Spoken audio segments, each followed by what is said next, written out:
Alrighty, welcome back to Shining Force. In the last episode, we fought a battle at the quarry. And also, after rewatching that video, I discovered that my computer started running out of batteries because it wasn't plugged in. I had to plug it in, and that appears to have super fucked up the video capture at that point. It's like a long section where it's just glitching out like crazy. So that's certainly not ideal, but can't be helped. But hopefully this episode I have plugged it in, so hopefully it will be fine. But anyway, last time we fought a battle at the quarry and freed, I think it's like Bukost or something. It starts with B. I can't remember the name of this town no matter what I do. I don't understand why. But we have freed the town, and we set ourselves up to find a party member next time. This time we're going to leave town. Oh, I meant to make a copy of this file, and I didn't. Mostly because I just... You know what, I'm actually just gonna quit here. So you can check out the, this is actually, I'm playing this through the Genesis 30th Anniversary Collection, the Sega 30th Anniversary Collection. Which also has many other games. So let's see, I kept meaning to do this, and I kept forgetting every time, because this game, when you save the game, it doesn't, like, ask you what slot you want to save to. It just always saves the same file. So I don't have a backup copy. So I'm gonna make a copy of this. Okay, good.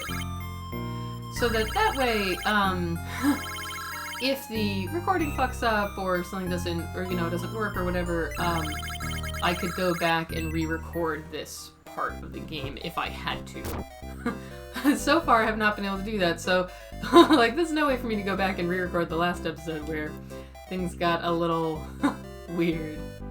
But the video went into like creepypasta mode.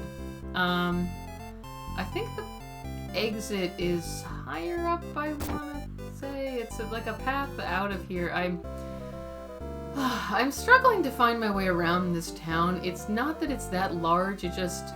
All the buildings look the same, and they're sort of laid out in this sort of, sort of like across this cliff, so it's sort of hard for me to remember which building is which. I believe this is the way out. Yes, here we go. Look, they are trying to block our way to the bridge. Attack them, Shining Force. You might remember that, our goal is to go to this other town and get a boat, and we had to stop here on our way. So let's check out the map. Lots of mountains and forests, so this may suck a little. Although not a lot going on these us. Okay, so we have a lot of musings upper areas. We have another lizard man. We've got a dark priest.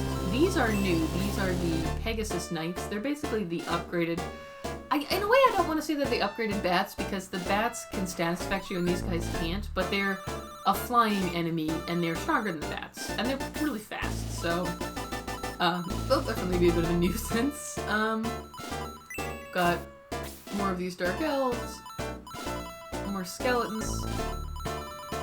Unless reinforcements show up, it looks like the battle is literally just this, and then we walk up here, which is gonna take a while.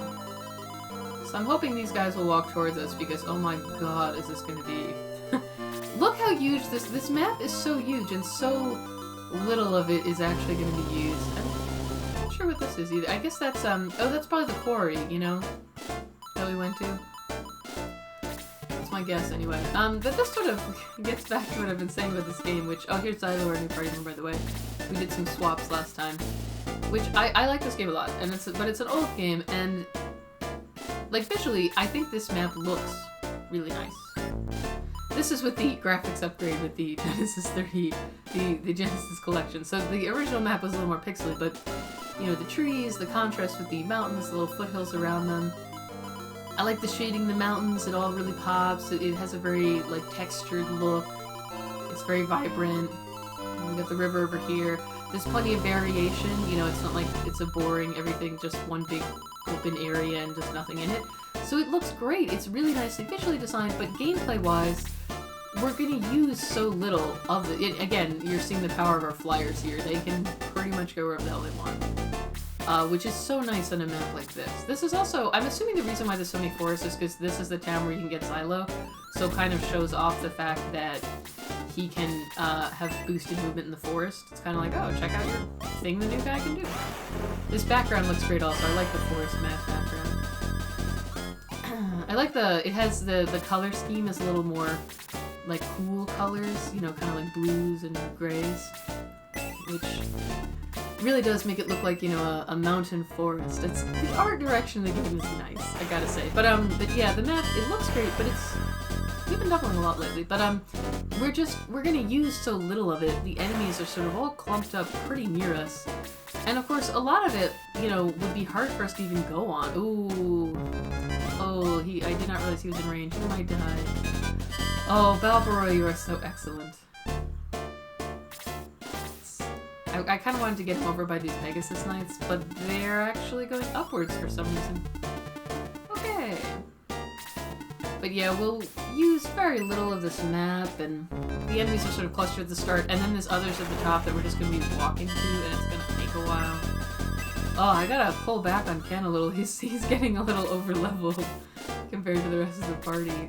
The Power Spear is really good, especially like, it will fall behind eventually and not be as good as the upgraded melee lance, which is as it should be. It needs to have a penalty for being too ranged. But right now, it's so much better than any other weapon we have access to, so it makes it really easy to overlevel the knights because they're just doing so much damage. They're so excellent.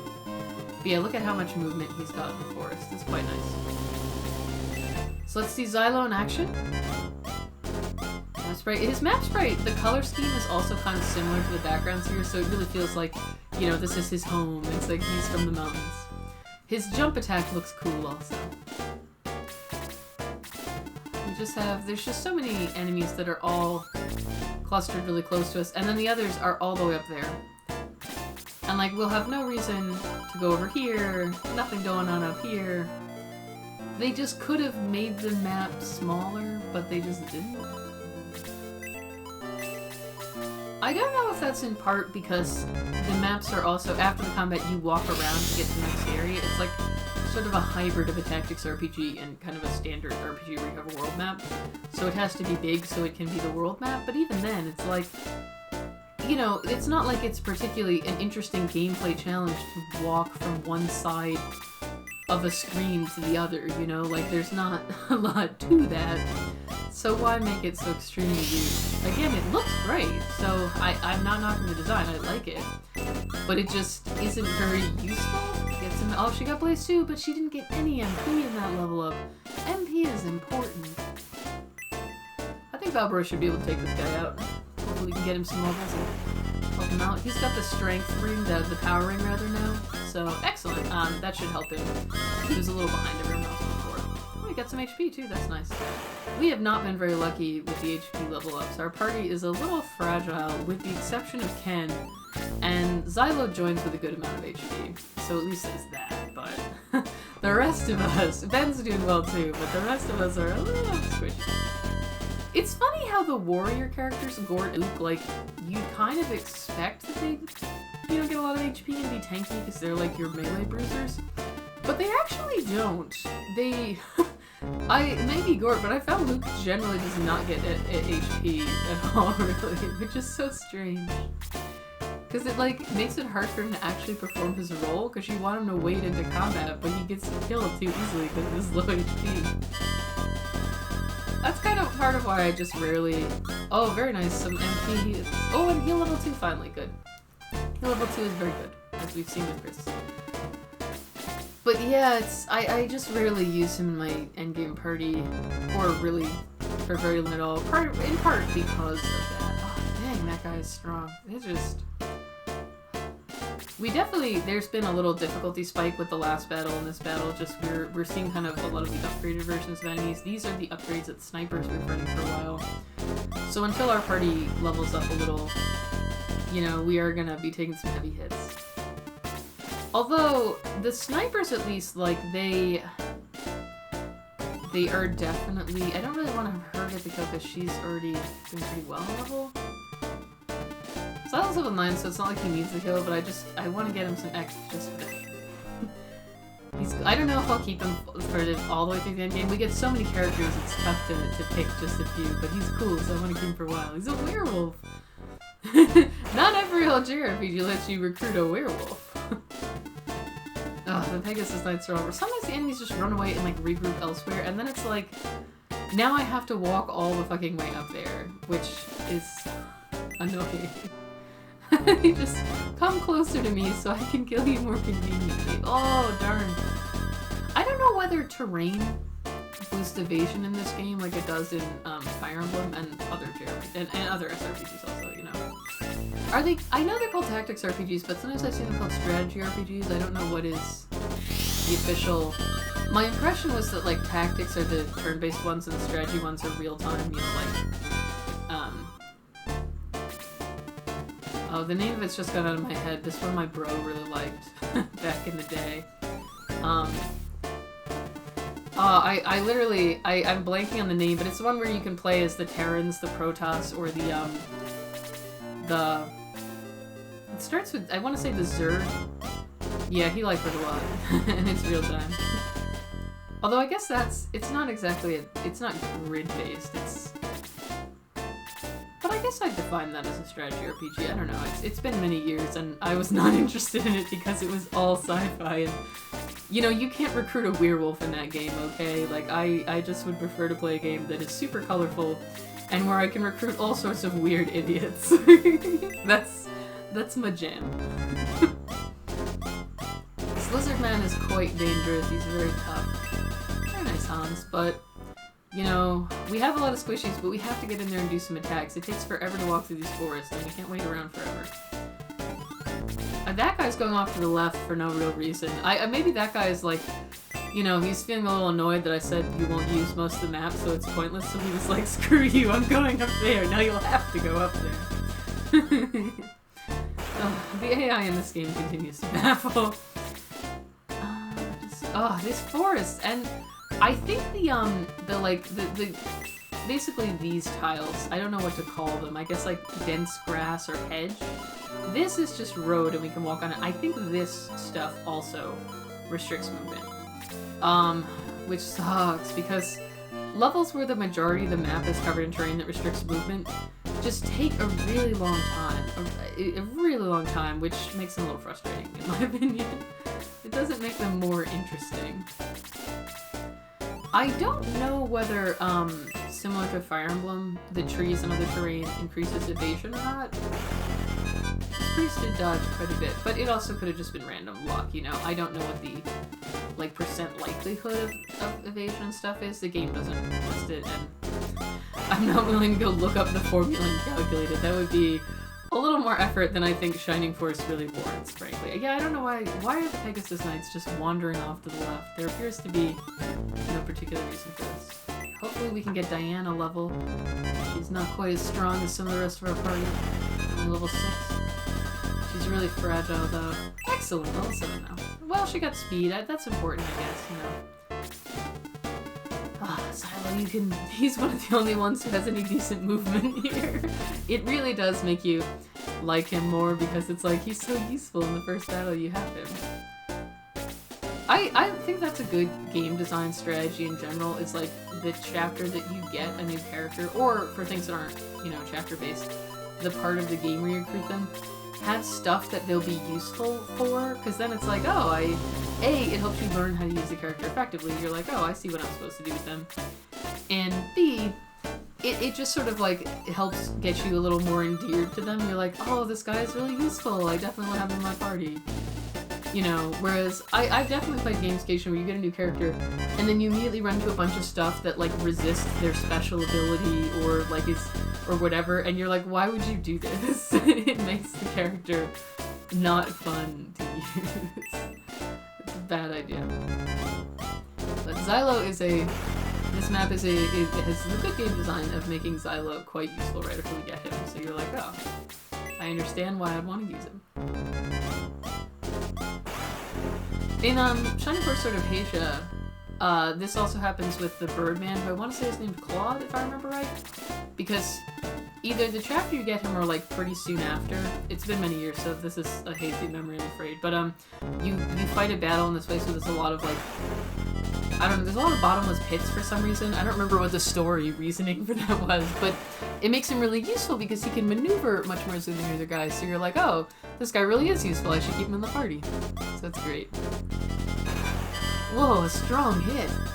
And those skeletons are pretty tanky, so that's very satisfying for Zyla. Give a lot of coins, too. I should check on everyone's level at some point. Is there, like... I wish this game... Again with the Fire Emblem, but in that game you can just check, you can like open up a list of all your units and just check whatever you want, and it's a little more difficult here. So, it looks like the lowest level for everyone is level 7, so we should try and get our... And we just have like a couple people who jumped ahead in level, basically. So we should try to get our level 7 crew, who, unfortunately, quite a few of them are either slow or they're squishy, which is why it is challenging to get them leveled. Really? Could that Pegasus Knight just fuck off and stop going into the corner? Just come here and let me kill you. Making me walk all the way up and to the left does not make the game more fun. It just makes it take longer.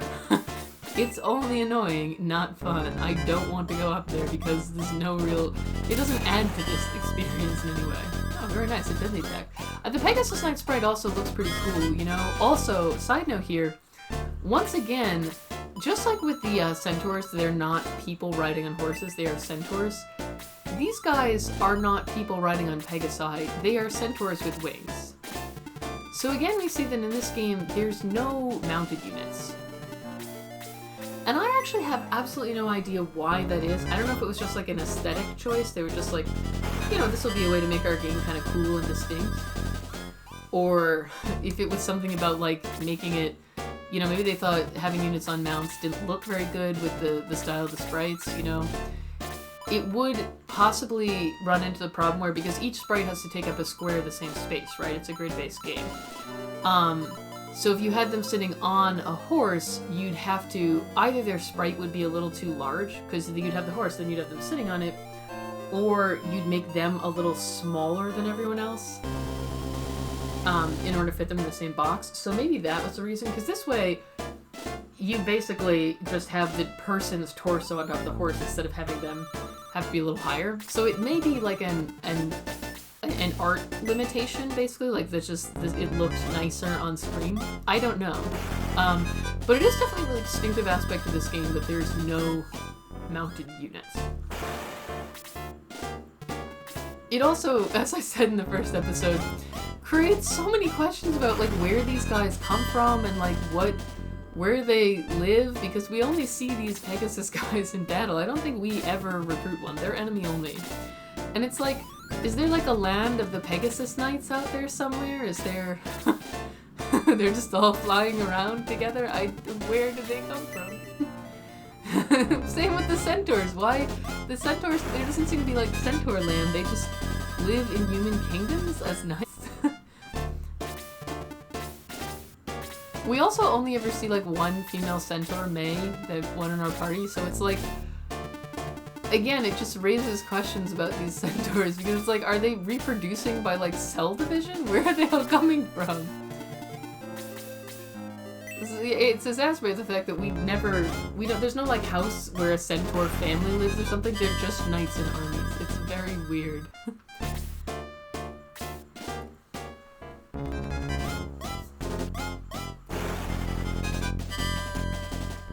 We got some healing to do here. The Pegasus Knights hit pretty hard. Later in the game, as we level up a bit, they're not like one of the hardest hitting enemies or anything like that, but right now our guys are a little squishy and they're definitely hitting us pretty hard. Also, you know, there was an NPC in some house earlier who said that Arrow, or I think it was Diana actually, in her headquarters quote, who's like, you won't have to fear flying enemies. I still see no evidence that our archers do more damage to flying enemies. They don't seem to be. They seem to be doing fairly little, actually. Good job, Balboroy. So, there doesn't seem to be a damage bonus at all there. He's already at level 8. He leveled up fast. He got speed and no attack. So you can set, like... we're running into the problem with not just this battle, but a lot of the battles, which is that we've defeated a majority of the enemies, but the others are just sitting in random corners of the map, and it's going to take so long to walk over to them. Fighting them is not the part that's really going to be difficult here, it's the walking. I I mean, it's not every battle that has this problem. I don't want to give you that impression. We've already seen that there's a few that are quite a bit quicker, but it's a lot of the battles. And it is just frustrating. I'm gonna put him down here so the healers can get to him, because look how long this is taking. At least having Xylo does help, because he can get up here and actually attack.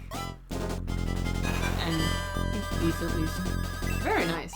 Oh, 2 attacks. So he's gonna kill these guys even faster.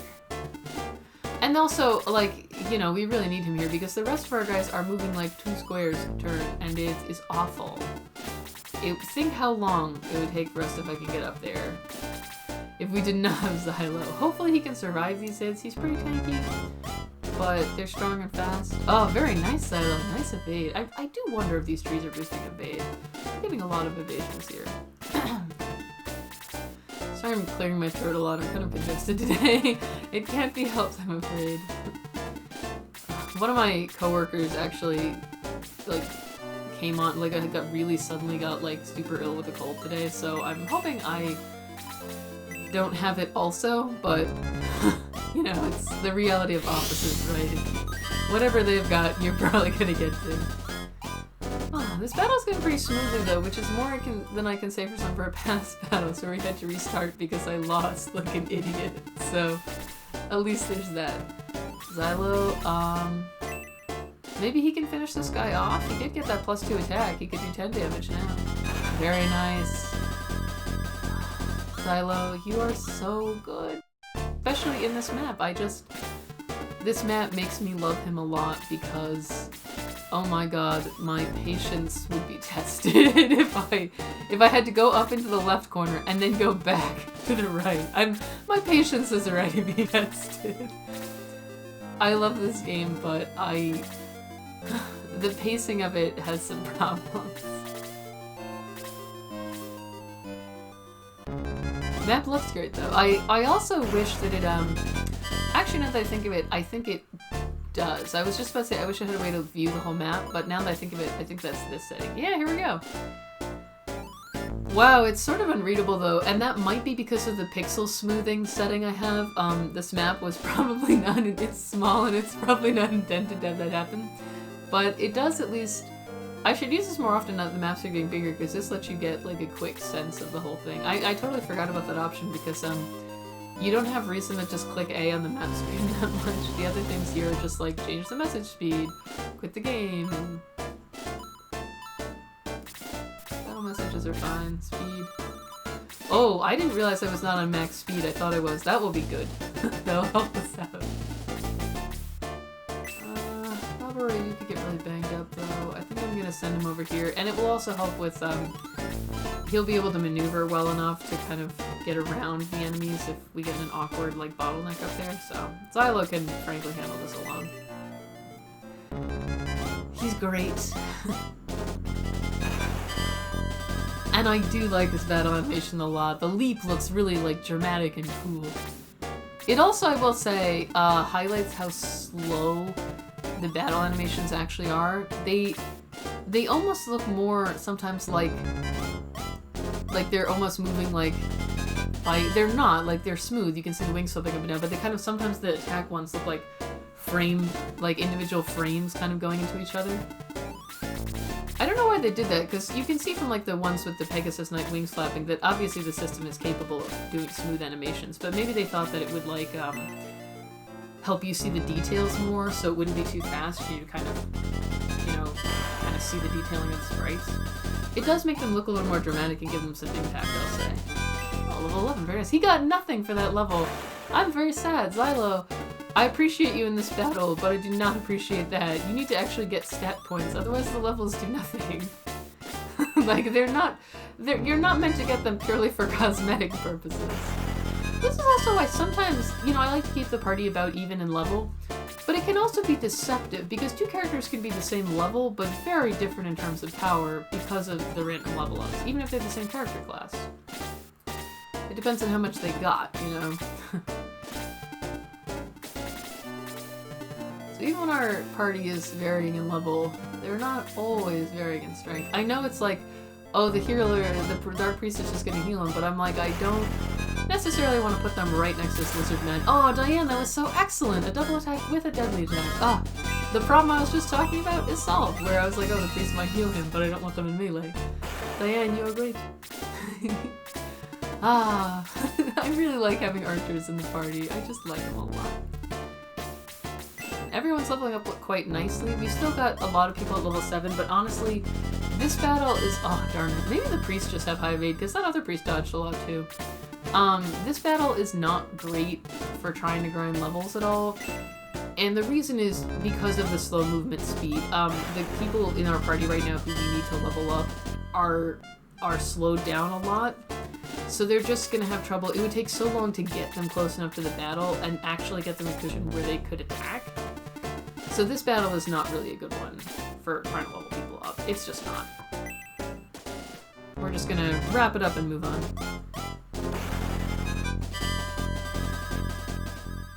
But at least we managed to get Diane and Balborough some levels, because the priest could take a long time to kill because they can heal themselves. But Diane and Balborough both leveled up and got more even with the party, so we still made some good progress on our leveling, and Henri got a level. So, you know, that's not bad at all. I think I'll have him heal Xylo just to use up that old MP. And Xylo didn't need to get levels, he was already at the high end, but he still got 2 levels, and I'm happy about it.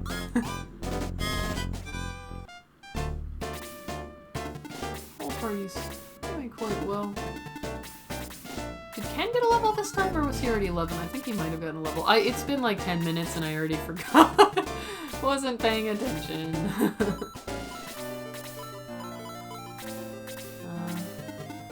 It's hard to even get the healers out of the action much because they're just falling behind a lot. Let's try and make some progress on this guy. Balborough, oh darn it, maybe it's the priest, they just inherently are more basic, because this wasn't acting with the other characters. But you can see the usefulness of Balborough. The priest is standing next to some mountain tiles that our units mostly can't stand on, so he lets us get an extra person adjacent. Really great. Oh, the dodging. This guy is like the new bat, you know, with all the dodging. It's terrible. Our other units might actually manage to catch up eventually, and now he's healing. This is kind of the frustration of this game sometimes, where there's really nothing we can do to make ourselves more accurate. There's not like a boost we can use or anything. So we kind of just have to keep... And he can heal himself, so if we like miss an attack and we don't will him down as much, it can just take a long time. Oh, the deadly attack helped, because now whoever's next should be able to finish him off. Balborough, the honor will be yours, I think. Unless you miss, so, you know, don't. Balborough!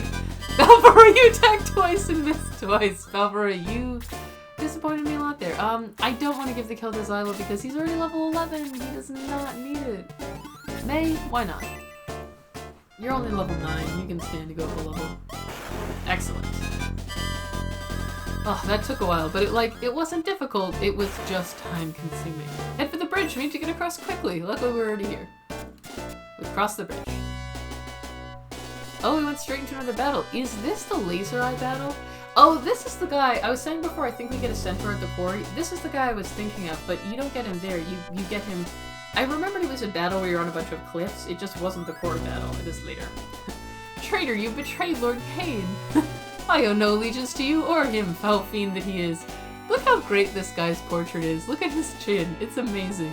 It's the most giant chin ever. But yeah, remember how I said we get a lot of knights?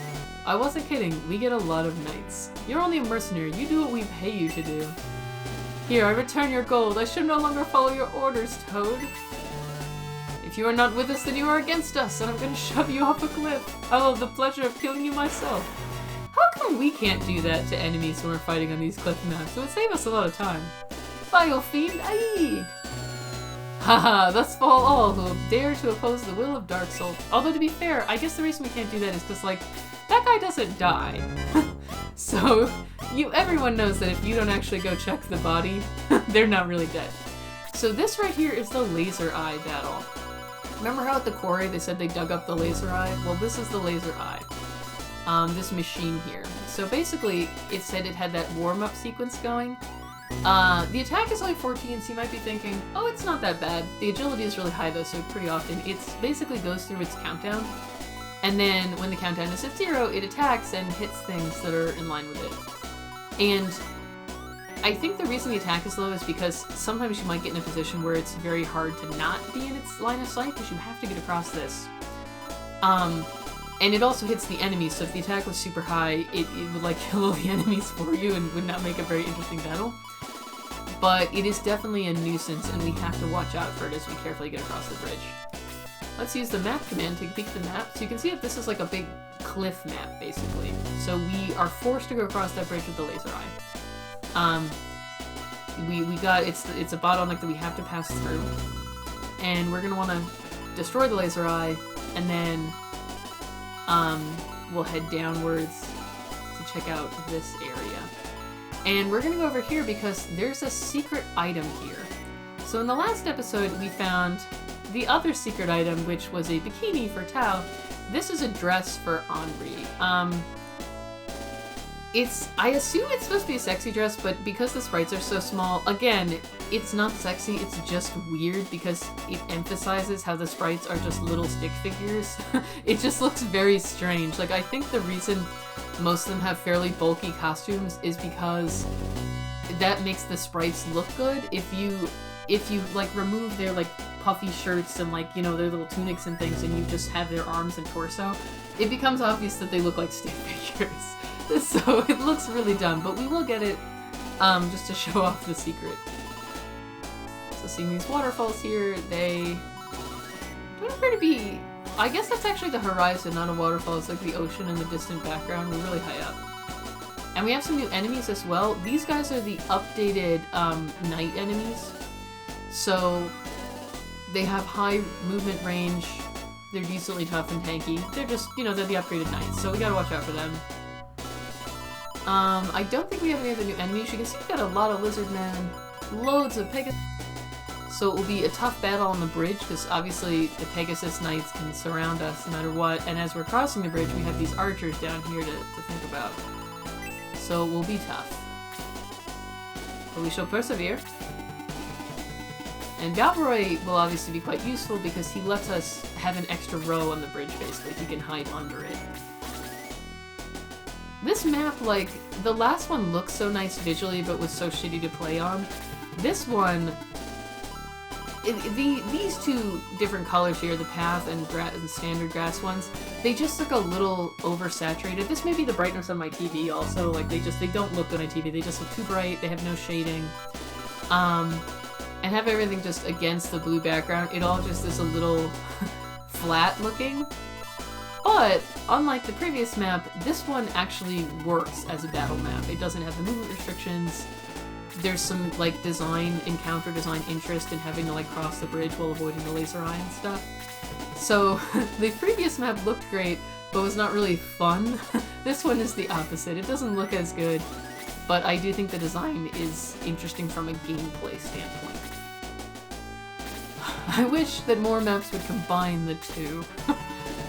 It's really all about the color and shading here for me, because the path tiles also have no shading, so on this system it just looks flat, whereas the tree and mountain tiles and stuff, they look a little more textured and kind of have more of, like, depth of field, I guess is what you'd say. Like, they look like they're a little, like, more 3D-ish because of the shading, whereas this is so... The cliff tiles are okay, I guess. They look they're kind of like weirdly bulging though, like it looks like the cliff is made out of like sausage or something, so it's a little odd. Oh, this lizard. I was kind of zoning out talking about the map design and did not notice that lizard walking up to us, so the cursor's scrolling over and I'm like, why is there a lizard in my army? Yeah, so the reason this guy has such high agility when he's an enemy that doesn't even move and doesn't directly attack you is because his countdown progresses on his turn, the laser eye. Or its turn, I guess. I think the laser eye is just a machine, it's not like a sentient robot or anything. And so it has to get a fair number of turns so that the countdown can progress. So that's why it's so extremely fast. It doesn't double attack, like its attack is more like a special event on the map. Valveroy, you're like awesome now. I may need to give the power ring to someone else, not the way to chance between the previous two maps, but Because now he's almost like too awesome. We should give it to someone else who's less awesome. But like I said, this is why it was well worth training him, because he's a little weaker than the party at first, but he catches up fast and he's useful. Okay, yeah. Slowly make our way towards the Bridge of Trials. I'm gonna try and not have like our army get too separated. It's tough because we have some units that have higher movement, so it's easy to have them end up getting way out in front. But I'm gonna try not to leave them stranded in the middle of the enemies. I'll try anyway. Like, sometimes, you know, you're like, I really want to start attacking that guy and making progress on this. I'll also say, fighting the laser is definitely tricky because, as I mentioned in previous chapters, it's not like you have a turn count list in the corner or something. There is randomness in who goes when, so, you know, if you move your unit in front of the laser eye, you can't necessarily have a guarantee once the countdown starts getting low that you'll get another turn before the countdown finishes. So there is that element of risk. Oh, the laser eye is attacking. See, that countdown goes fast. Oh, it's targeting. So, okay, this is... I think I was thinking of the thing from Sword of Asia, which is a similar mechanic. I kind of thought it just went in a row. But maybe it said it was targeting Ben, so will it hit this entire row, or does it just target a single person? We're gonna have to wait and see what it does the first turn, because I don't actually remember. It's been a long time since I played this game, and I'm more familiar with Sword of Asia, where you fight like statues that attack you with magic in that one, and they just hit everyone in a fixed number of rows. And I sort of assumed this one worked basically the same because that's the one I remember the most, but it's possible it doesn't. And, you know, we're just gonna find out. See, look how useful, even though that bridge is only 2 tiles wide, because Dalberoy can be in the sky, he basically lets us get an extra person adjacent to the sky. Super useful. Maybe I should train Amon too? Its attack is lower though. I guess I could give him the power ring. But like, it'd be so difficult because there are so many good units. Also cool, if you have them, the 2 Peg Knights fighting over the sky background, they'll, like, literally the battle background will be the sky, which is awesome. I also don't know whether the thing is gonna target the row he was in when he got targeted, which is the one below him, or whether it will target the entire row he's in when it hits, or if it just targets him. I don't remember that. So, you know, we just gotta hope. Because I don't know. And we can't just get all of it. This is the thing about fighting the laser eye. We have to cross this bridge, you know, so we have to keep moving forward. So we have to run the risk of getting hit by the laser eye. I think Balbaro should be fine because he's not even on the bridge. And this is, again, thinking about how does the AI work. That guy could have moved adjacent to Balbaro and attacked him and possibly killed him, but it didn't. So I don't know how the AI makes those decisions. I'll ever use freeze. Show off freeze. I've only used it like 1 time. Deadly attack. You know, I used to think magic couldn't critical in this game, but we have gotten a couple deadly attacks with it, so it can, I didn't know. Criticals aren't super common, so it's like, you know, I just think I probably, in the last time I played this, I didn't get any, so I assumed you couldn't get them, but it was actually just random chance. We may be about to find out how the laser eye works. So it is indeed, it seems to be, oh no, that just went 4-3. But the fact that it highlighted that guy makes me think that it is indeed targeting the row Ben was in at the time. So, it's like, you can see the trade-off here though, right? Because like, I am putting Tao in range of this, and it's probably gonna hit her, but I also don't want to give up the opportunity to move forward and start attacking these guys. Like, the longer we're on the bridge, you know, the more we're gonna get attacked ourselves. It's decisions, right? Yeah, there are trade-offs here. I'm gonna keep him a little closer to our healers, but still attack this Pegasus Knight. Here definitely taking a lot of risks here. A lot of my units are exposed to danger right now. But I do feel like that's kind of the only... Oh, that Pegasus Knight is tankier than the one in the last chapter. They level up a bit. That's kind of our only way to actually progress right now. I'm kind of like, just, we have to make progress on this bridge because we can't just stall. Because, like, as soon as Lazar attacks, the countdown will start up again. We can't stall forever, and the bridge is narrow. You know, there's just inevitably gonna be parts of this level where we're gonna have people in range of it. That's and the only way to deal with that is just get them to the laser eye as fast as we can.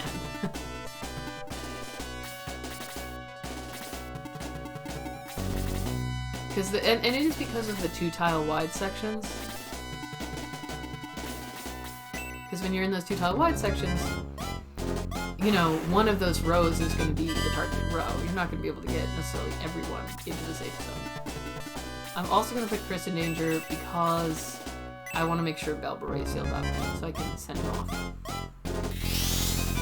I'm thinking because the laser eye only has 14 attack, I think it's basically just going to do chip damage on all of us. I don't think it can kill any of us. But again, it's been a long time since I played this game and I honestly don't remember. I think we attack this guy, actually, because he's right next to one of our squishies, and also we can't block him off because he flies. Whereas the... Oh man, Ken is still just, like, going so far ahead of our other units.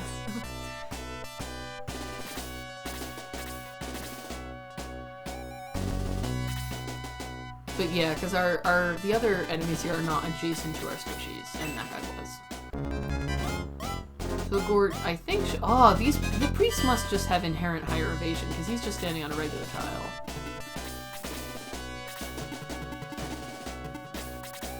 A lot of our army is in range of the laser eye right now. But, like... Great. It did help us progress. We're further along the bridge now. So...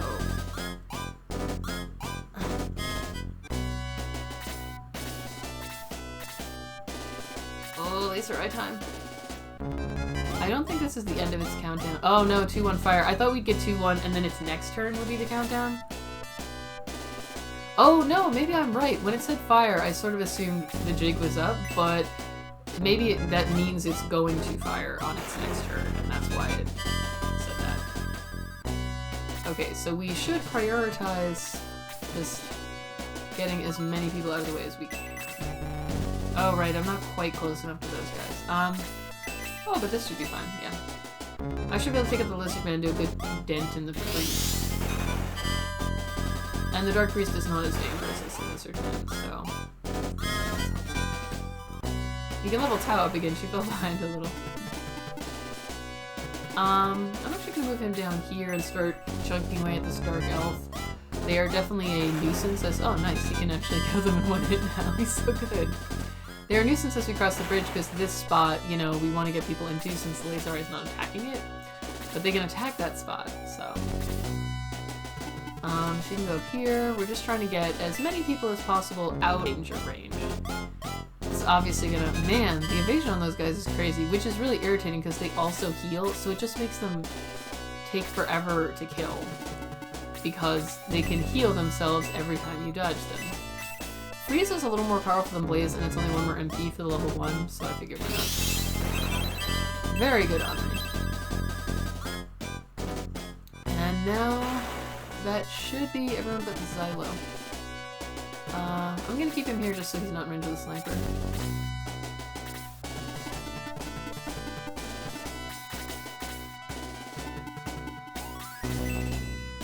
Gort, attack the Lizard Man.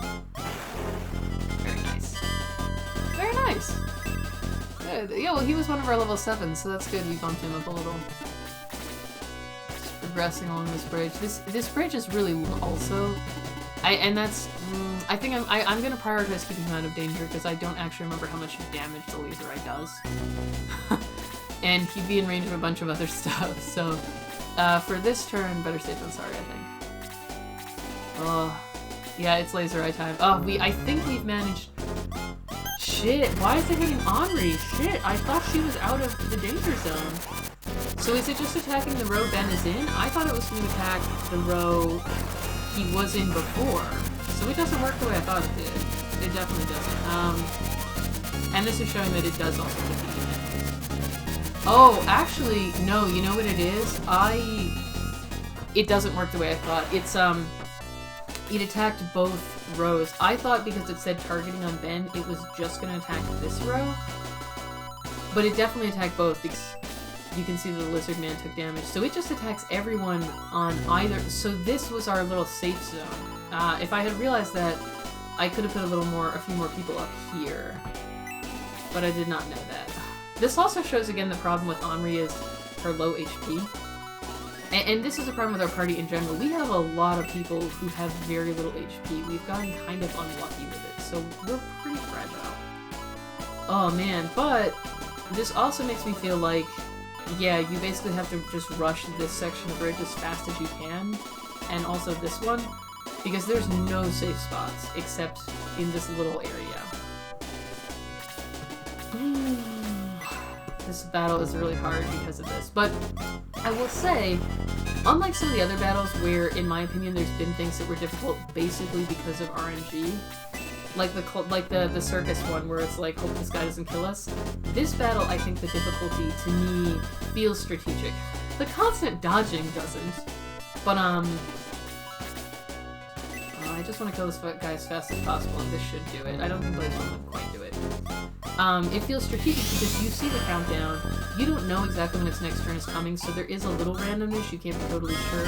And the game also doesn't tell you, good Mormon, that's excellent, how the mechanic, quite how it works until you see it for the first time. Like, I honestly thought it was going to attack a specific row, or failing that, it would attack just the row it was looking at, but it attacks both. But since you can restart the battle as often as you want and stuff, I'm kind of like, you know, although I think it's good when games are transparent in their mechanics, I do think it can be fun and cool also to have something where it's like, you don't know what it does, but you know it's coming, and then it's like, shit! So that, and it's like, so, and once you know that, it's like, okay, the goal is to rush as fast as possible.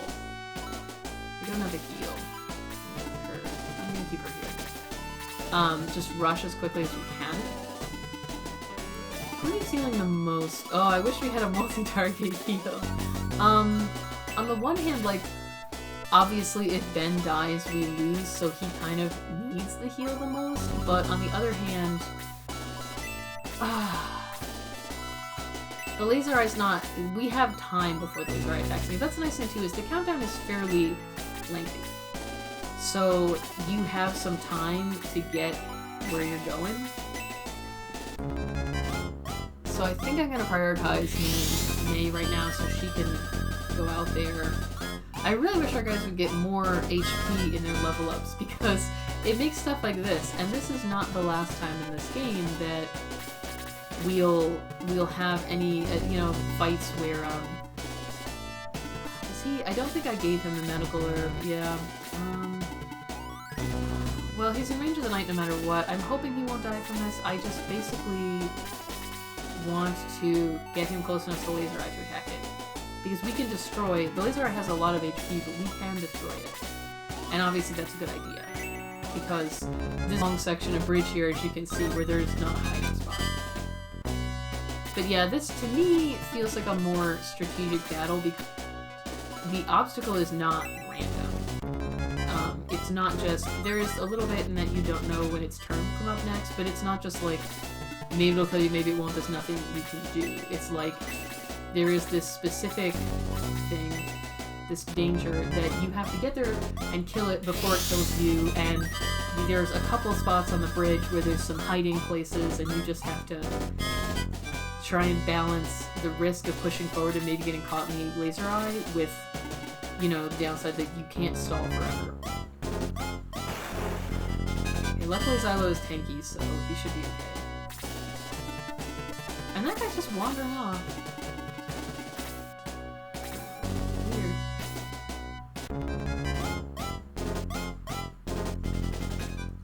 So I guess when it starts the warm-up sequence, the cursor is just always on Ben. I'm gonna exile here so he's a little further away from that lizard guy and stuff. Killing this thing will take a while, and we're not really close enough to, I think, we don't have enough people close enough, I think, to do it right now, but we gotta start making it infinite. Does he have a medical herb? Yes, he does. Oh, fuck, why does the cursor not default to yourself? Oh, now I'm mad. I don't know why I thought the cursor would default to him. So I just was mashing A. I didn't think it would go next to me for no reason. Annoying.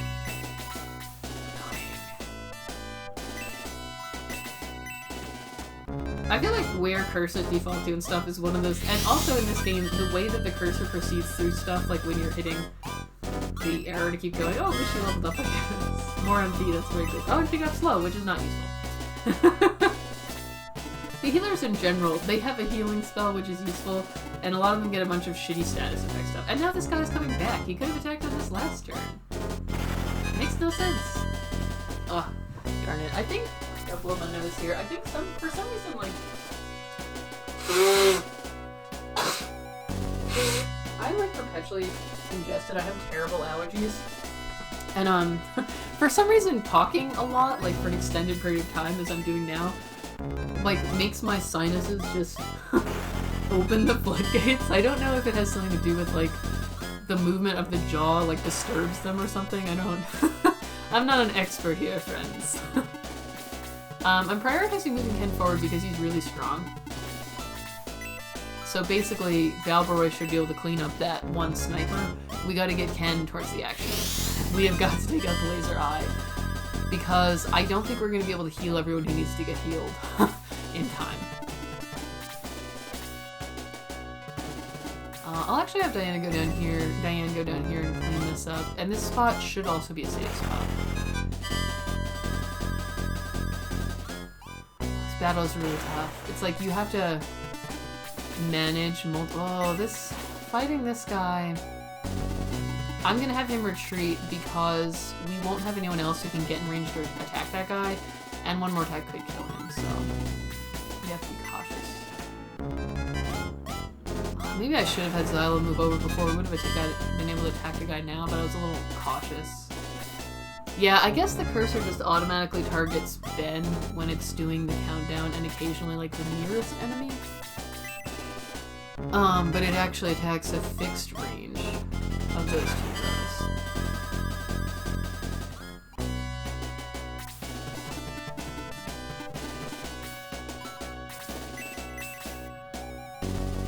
Blaze 2 still win, and it would use all our MPs, so I'm gonna use just Blaze 1, and then someone else can kill her. Because she's not quite in range to attack the laser eye. Awesome, but Ken is, and he has enough HP that he will survive a hit by the laser eye. If he also gets attacked by other stuff, he might not, but he's so, he doesn't, I've had other playthroughs where he did not turn out particularly good, but in this one, he turned out great. I'm gonna have her heal Hans. She honestly may still die because she's at 13 HP, not the full 15, and it could potentially do 13 to her, but that's a risk we're just gonna have to take. Like this this is a battle where there's like a high risk reward aspect here where we just have to keep pushing across the bridge as fast as we can. And if we, like, one more attack on the laser, I should do it. So our kind of reckless strategy of rushing forward as really fast and just trying to reach the laser eye and just beat it down does seem to have worked pretty well. Okay, Ben, hopefully you can do enough damage. The laser eye, we still got, not quite. We've still got a little more time on the countdown. That was good at least. So I think we should be able to do it. But we may be cutting it a little close.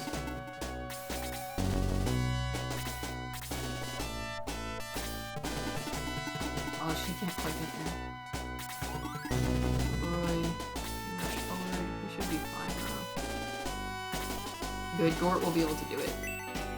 Please don't miss, Gort. I don't know if you can miss the laser eye. Please don't miss. Yes, we did it. Ah. We lost Henri because I didn't know where the safe zone actually was. I could have moved her into it. I just did not. I did not realize which spot she needed to be standing in. But everyone else actually survived and we healed up. Henri is so freaking Bread, well, it's like, it's one of those things where you're like, I could use that bread of life we have to boost her HP, but she's also not meant to be in melee, so it's like the situation, it's not like this situation will always be happening, so.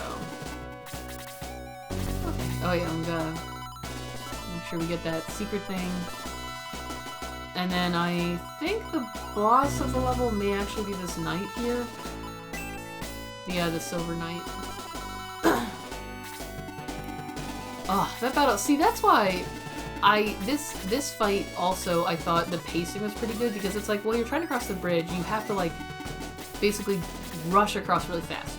Xylo was still injured, he never got healed. But he was so tanky that he was fine. You rush across the bridge, you have dudes in your way, so you're like trying to fight your way through them, get to the laser eye, bash it down. And then we just have this little cleanup at the end, so there's a little bit of a breather here. So I think the pacing in this one worked really well, whereas the previous battle, you know, once you have that initial rush, it dragged. It felt like it was just like, when are we going to be done? Whereas this was kind of like, oh, we survived, okay, now we'll clean up the last few enemies. It's like a little calm after the big rush. So I really like the design of this battle, and the laser eye is also a really interesting enemy, because I mentioned this way back at the start of this Let's Play, but like many old JRPGs, this game, although it is clearly a fantasy game, it has sci-fi elements, and they dug that up, so it's like the implications of the ancients that we have been hearing about and who built the gate were like a futuristic civilization, and you know, it's like lost technology now. Which is also a very classic fantasy trope and stuff, and JRPGs have that a lot. I forgot how strong that guy is. I shouldn't have sent Ben in alone. Hopefully he will get his turn, so that, yeah, I'm gonna have him just run. And the reason is that if he dies, we lose, and I don't want to do this again. I do not. So if someone else dies, we'll live. Man, Ken is friggin' strong. He is just ridiculously strong. I'm impressed that he turned out so well. I guess if she gets down there, she can lend a hand.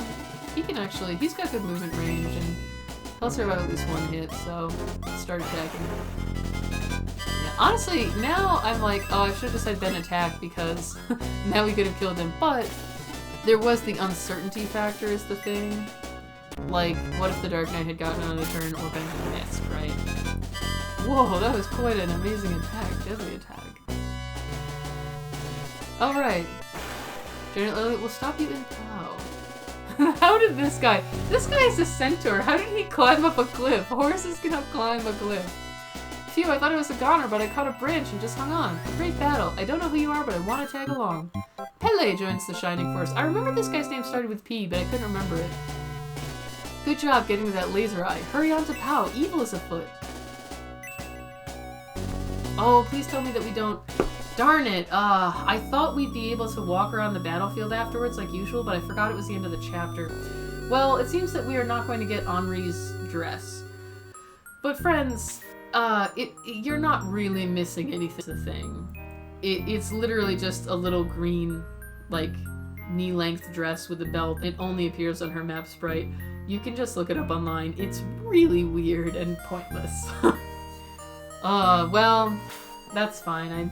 I forgot that killing him was going to immediately end the battle. Chapter 4, The Great Fortress of Balbazak. The Shining Force reached the POW Prairie to discover that POW was a town of wagons. This is the town I kept mentioning, the caravan town, which is like, it's like a wagon train. There's a bunch of cool stuff in it. So this will be very exciting. Here we are in POW. We can't look at a map here, sadly. There is a ton to do. Welcome to POW, a town that's truly on the move. It will actually leave once we complete, like, the plot event here. It'll be gone. Friend! Oh good, we can walk around. I was a little... Oh yeah, I forgot. See that? Look up in the upper left corner. We met that guy quite a long time ago. Is there a way to get back there?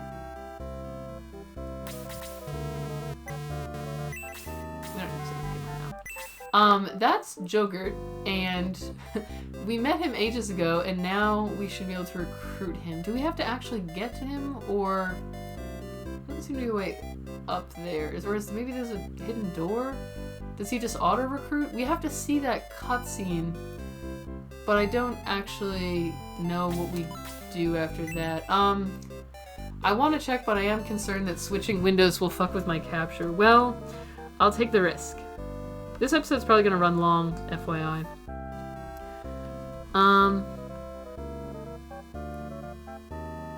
Actually, it just says you'll see him, so maybe that's all there is to it. Not sure. I'm not sure. So this, yeah, we've already been here an hour, but so this episode will just run long because I kind of want to put the town of Pau in, and there's a lot in it. So here's our headquarters. Well, I guess we can check if he got auto-recruited. Oh, and we got a res on. She's powerful but fragile. Oh good, he did auto-recruit. Here he is. Jogurt, do you like my helmet? So he's basically a joke character. He'll never be strong at all. If you gain a level, you'll get the Jogurt ring, which is an item that if you give it to someone, it makes them look like him in battle. It gives them his animations, which is silly. I'll just relax, maybe train a bit. I'll be here if you need me. So you can see that our army is filling out quite nicely. Look how many people we have hanging out now. That's delightful. Okay, Nova, let me take a look at our new friends. So here's Pele. He comes in at level 8, so he's not behind the party at all. You can see he has decent attack and good defense. Pretty fast, so he's quite good. He's good. Let's compare him a little to our other knights. May is a bit more defensive and has a little more attack also. She has the power spear though, he doesn't. So he's definitely competitive even with our tank. Ken's ahead in attack but so far behind in defense, so man, maybe I... Oh yeah, I should also check. Even though he's a joke character, I will check his stats. Ah man, this is kind of making me... He comes at level 1, perhaps as a hint that you shouldn't use him, and his stats are all 1. And even when he levels up, he doesn't get anything. He's literally just a secret joke character. If I remember it, you have to talk to him in that first section of the game for him to appear here. Should I use Pele? He's definitely good.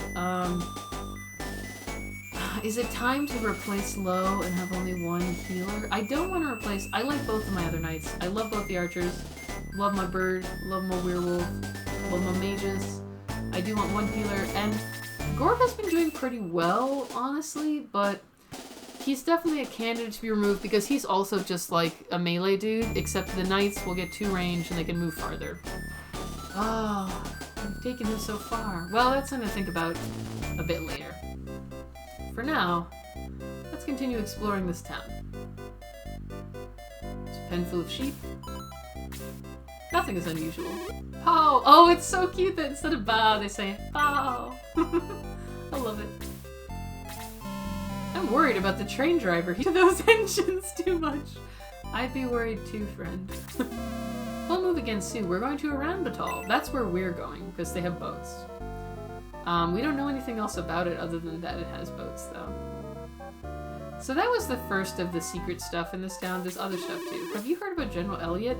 Actually, we just did. The guy in the last battle, the boss of that chapter, said that General Elliot would kill us. Of Pau. Would murder us, so... Ooh, I can't let any old stranger enter here. Who's this guy? Welcome to my item shop. It's not much to look at, but I have lots of stuff. You do not have lots of stuff. You have the same stuff as everyone else, but I think I will actually buy some healing items because we were running out last time and had to use a few. I guess Ben actually already had one. Well, and I'll buy... Oh, no, that's not... Yeah, oh, actually that is. I thought the cursor would default the last thing I had on. Medical herbs are cheaper. I'll just stock up on a few. We actually don't need to buy an extra spear even if we want to use him because I'm not using Arthur, so we already have a power spear. Medical herbs are like barely useful for Henri because she's so fragile that she either dies or doesn't. She doesn't get like injured. She's just KO'd. Let's give one to Diane and Hans. They're only 10 gold, so like, it helps. I should also like finally sell some stuff. A couple people are carrying around random junk in their inventory. Here's Zylo 1, 2. And let's shuffle some items. like... Oh, yes. Valboroy, you are carrying a lot of things. Let's give the defense potion to Amon can hold it. We'll use those later in the game when we kind of are more settled on a final party. Oh, oops, that's not what I was doing. I wish we could stay in the menu when I accidentally click the wrong item because it's annoying. I have to go all the way back. Ford can have this, I guess. And then we're gonna sell some spare things. I remember way back in the day when YouTube used to have a 15-minute upload limit. I like that they put in a little thing where it's like, I don't sell this item, but I know someone who does, to explain why he'd buy it. But yeah, remember how they used to have the 15, or maybe it was 10 minutes, I remember this, like, you only put really short videos? I'm glad those days are gone, aren't you? Because this one will probably be like an hour and a half. This is also partly why it's like, slightly hard to predict how many episodes I'll get done in a day because I haven't been keeping them to a consistent length. Sometimes I've been running over because mainly because I, rather than prioritize having a hard stop at a preset time, I've been trying to like keep content together. And this one, you know, we did two battles. I was sort of thinking there'd be one. I forgot that there were two in a row. And now it's like, okay, we can do a town, you know, so we kind of have both. Maybe I should have made POW its own episode. I'm super hyped for POW though, and I'm just like, oh, I want to get to it immediately. I'm leaning towards having Pele join the party just because he seems really useful. And knights are really good, even though his portrait is dumb. The nomadic life is bothering him, oh no. Dude, you live in a wagon town. Guy, walk over here. Walk one step. Come on, I want to talk to you. Hello? Friend? Come on. Walk over. Walk to the right. There we go. That guy was way too hard to talk to. The guy in the corner wants to talk to me. Ooh. Oh, this is General Elliot. You can see he's like a dragon dude in armor, but we'll get like a dragon later that's like an actual dragon, giant wings and everything. So it's like, what is he? What the hell is he? This game is full of quirky designs. Runefaust has been corrupted by Dark Soul. He came from nowhere to sway our king. So this suggests that Runefaust is not actually evil. Dark Soul is taken over. They're actually not bad. Dark Soul told King Ramladu that the world would be his to rule forever. All he needed was a legacy of the ancient Dark Soul claim. Okay, real talk. If your goal is to rule the world forever, you probably weren't a very good person to begin with. Our king listened. Though I hate Dark Soul and his plans, I am a loyal subject of King Ramladu. When we meet next, Ben, it will be on the battlefield. Our king is fully under Dark Soul's influence, the warfare Dark Soul's doing. If you defeat me in battle, please free Runefaust from Dark Soul's clutches. So he's also a very classic JRPG character where he's like the one bad guy who's not actually evil, but he's just loyal, you know, he's a loyal knight. Which, I think those characters can be done sympathetically, but in this case it's sort of weird, because like, you know the Dark Soul is evil and gonna destroy the world, but you're like, well, whatever. Rather than join us and help us just free your kingdom from Dark Soul, you're like, if you defeat me, I guess go do that. It's like, you could help us do it right now, friend. But like, it's also because it's such an old game that it's not like there's a ton of time to establish his character. With a little more dialogue and cutscenes, I'm sure that you could make him quite sympathetic. His character design is definitely way cool. Also, we've just gotten an upgraded sword, which is excellent. I'm going to have Ben use it. It's only 4 points of attack, but that's very good. But yeah, I don't honestly have no idea what Elliot is. He looks like a dragon dude to me. Where's Vankar? He's supposed to stop strangers. I don't know where he is, or who he is for that matter. Oops. We travel all over Powell Prairie. We're getting ready to leave. The engine driver decides where we stop every day. It's a mystery to the rest of us? You don't even have like a vote? I am Queen Koron. Have you enjoyed your visit? What? No, I am not ready. I am not ready. At least we saved the game before the chapter break because the legs of haste, I think this boosts speed. We can't leave yet. We have things to do, and I did not know that talking to this one random lady might trigger a cutscene. That's bullshit. No, you cannot go. Whatever, if the cutscene triggers before we're ready, I will just reset. Balbazak, huh. Because there's something specific we need to find here. I don't want to spoil it. Well, let's see if we've got the new stuff. Oops. Oh yeah, we do need this. Longsword. Oh wait, actually... Oh, he can't... He can use the middle sword, but not this one, but... This guy can use it. We already got that, we already got that. Yeah, there's nothing else. What do we got in here? A bread of life. Oh, I can't carry it. Alright, I should sell some of the garbage I have. This episode is gonna run really long. This may be an hour and a half episode. So... The middle sword. He probably won't need the power ring anymore then. Because the middle sword is really good. Also, you know the legs of haste? Yeah, they're not a human legs, they're like drumsticks. They're like chicken legs. They're a food. I know it sounds a little weird at first that you're giving someone the legs of haste. It sounds like you're like grafting them on, but it's just a snack. Yeah, that should be all the items we need to sell, and then we need to equip them. I know it takes it, but I'm doing it now because otherwise I will forget before we go into battle, and then our dudes will suck. I think I'll keep him with the power ring, honestly, because having him be able to just show up and, like, bash dudes out of the sky is pretty useful, and he is a little fragile. Alright, I didn't give me weapons. So, I don't want him to, like, just do a tiny bit of damage. Often gonna be off in a spot where our other guys can't really get next to him, just because of the way that, you know, he flies, so he can be away from everyone. So I want to make sure he can get KOs and not end up kind of isolated and in danger. So, I may move it at some point in the future if I decide someone else needs it more. But for now... Oh, this is how we move between these places, okay.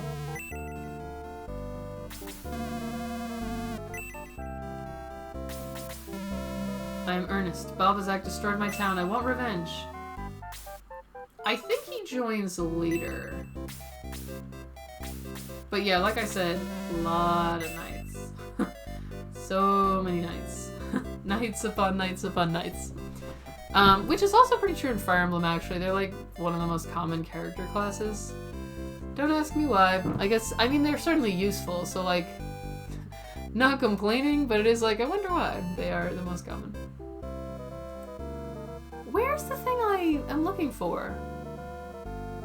I'm looking for in the town of Pau, I'm trying to find something fairly specific. Which I don't want to spoil. Do I?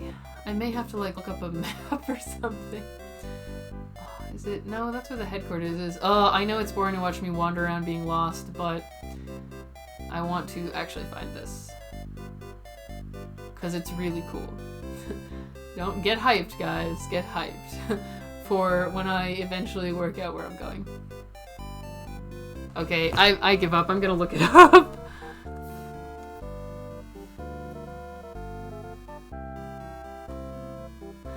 Oh, it's not yet. It's after we defeat Elliot. When we come, we'll go to Pau again. I see. Well, no wonder I couldn't find it.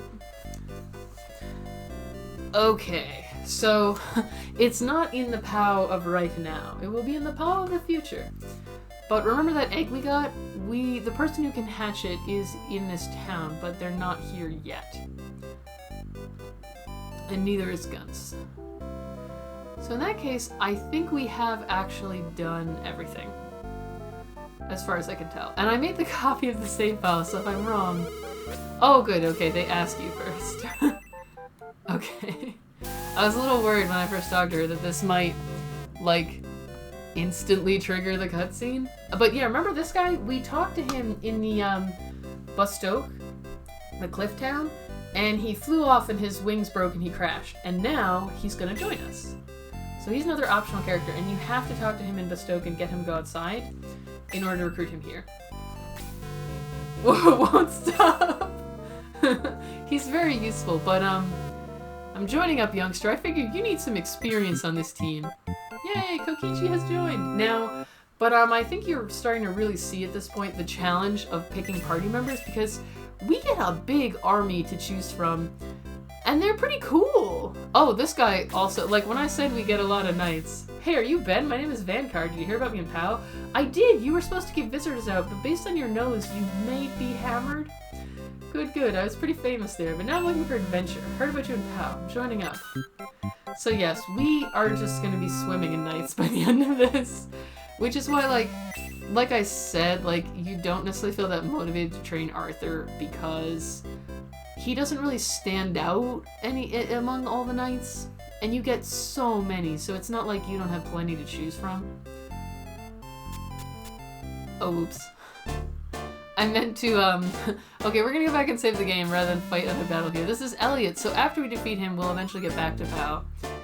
And, some stuff will happen. He's the finest swordsman in all of Rune. Wow, and we're fighting him already? Well, I guess we are in Chapter 4. We're kind of getting towards endgame here a little. But I'm actually going to just skip everyone's turn until we get to Ben so I can retreat, because I didn't realize that was the boundary of the town. I just wanted to make sure I explored thoroughly. And now I want to retreat. I'm not going to explain anything about this map or any of these characters until next time. Oh, can we please get to Ben's turn? Can I have any of them go back in the town, or just Ben? I'm going to test. I'm going to test it. Because, I don't have to wait.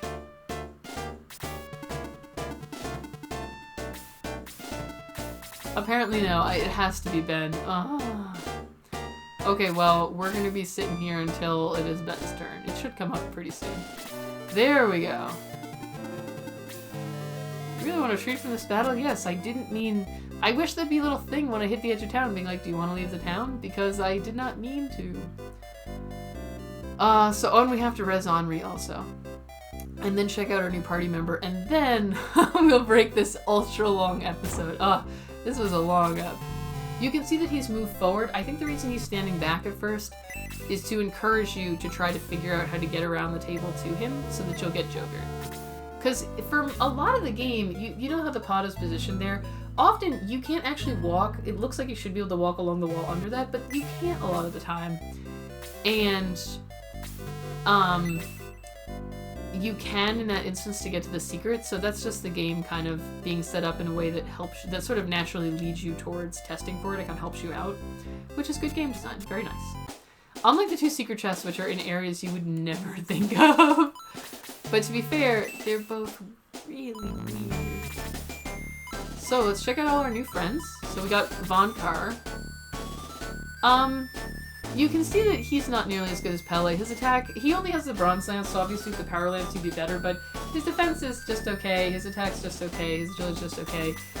You know, when we compare that to Pele, who's the same level, he is just quite a bit more impressive. And he also just has a Bronze Lance, so he has 4 more attack, he's got 9 more defense, he got 3 more agility, he's just better.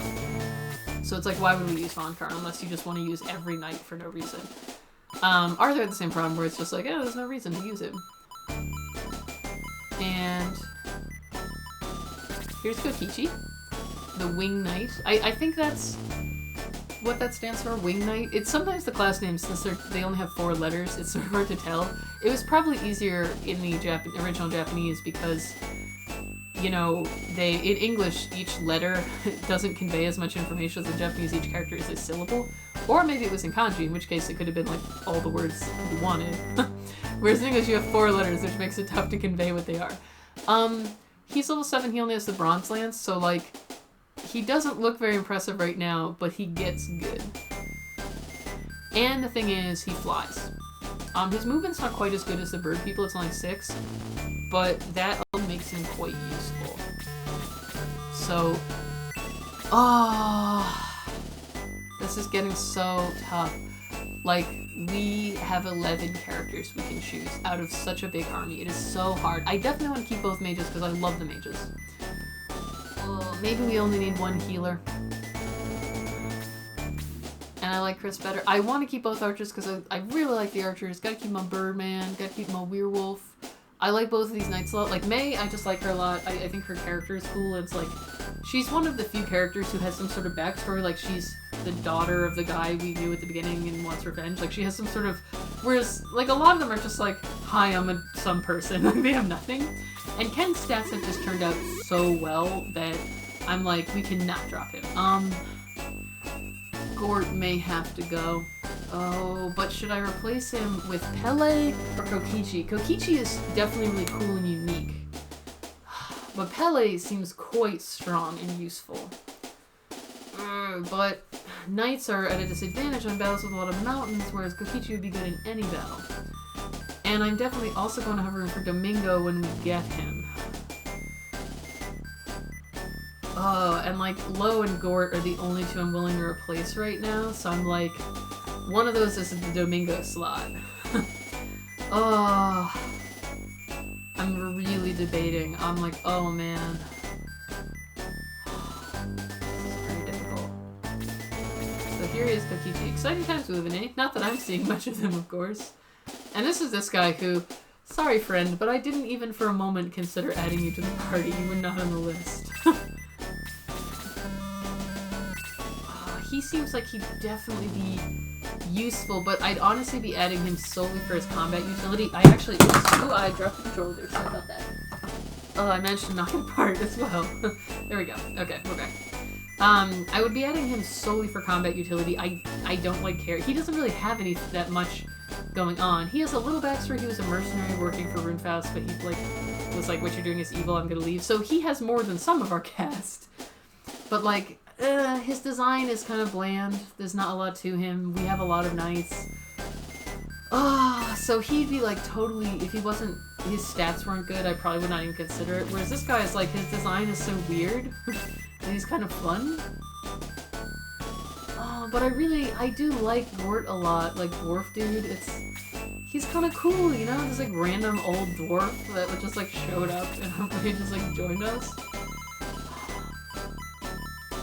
Decisions are tough. He's not bad either. He's got good attack and pretty good defense. He's really slow. Okay, you know what? I think it's gotta be trade Gort for Kokichi. That's where we are. I'm sorry, Gort. We had a good journey together. You were really helpful, but... And then we might want to replace Lo. Because I'm like, do we need 2 healers? In the last battle it was useful. Because we had that giant sudden injury.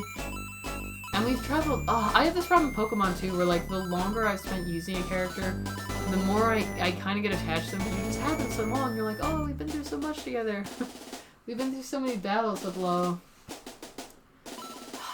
Well, maybe I'll wait until we get Domingo. Because like, I don't think I'm gonna replace anyone else. So I think that this will be the Domingo slot right here. Because Domingo, you guys, Domingo is really great. You don't understand. And to be fair, we already have 2 knights, and we've also got Xylo, we've got these 2. We've got a lot of melee characters. Kokichi, bring on those Runefaust creeps. I'll mop the battlefield with them. Alright. So those are our... Oh, and... I almost forgot, we do want to make sure that our new buddy has a power sphere. So Pele, I was going to add you, but I'm sorry friend, I'm on team favoritism, and team favoritism says we add the dude who built his thing, like his crazy flying machine from a box of scraps in a cave. You're like useful, but I don't care about you. I think that's everyone. And honestly, we'll try Kokichi out and see how he levels up. He may ultimately get replaced too, because we will get a dragon later, and dragons definitely join the party. Dragon is so cool. So for now though, we're gonna save the game, and next time we'll be fighting General Elliot, a battle which would be a little more epic if we'd had a little more time to have him built up. We've only just found out about him, but his sprite is really cool. And he's sort of unique in that he's the the noble demon enemy, to use a TV Tropes term. So we've reached POW. It turns out that a lot of the secrets I was going to find are actually in the next time we get to POW. But we've got a bunch of new party members all at once and have had to make more difficult decisions. We fought 2 battles. And next time we'll fight against General Elliot and give our new friends a try on the battlefield. Alright, so until next time, Simone, until next time, viewers, this was Shining Force.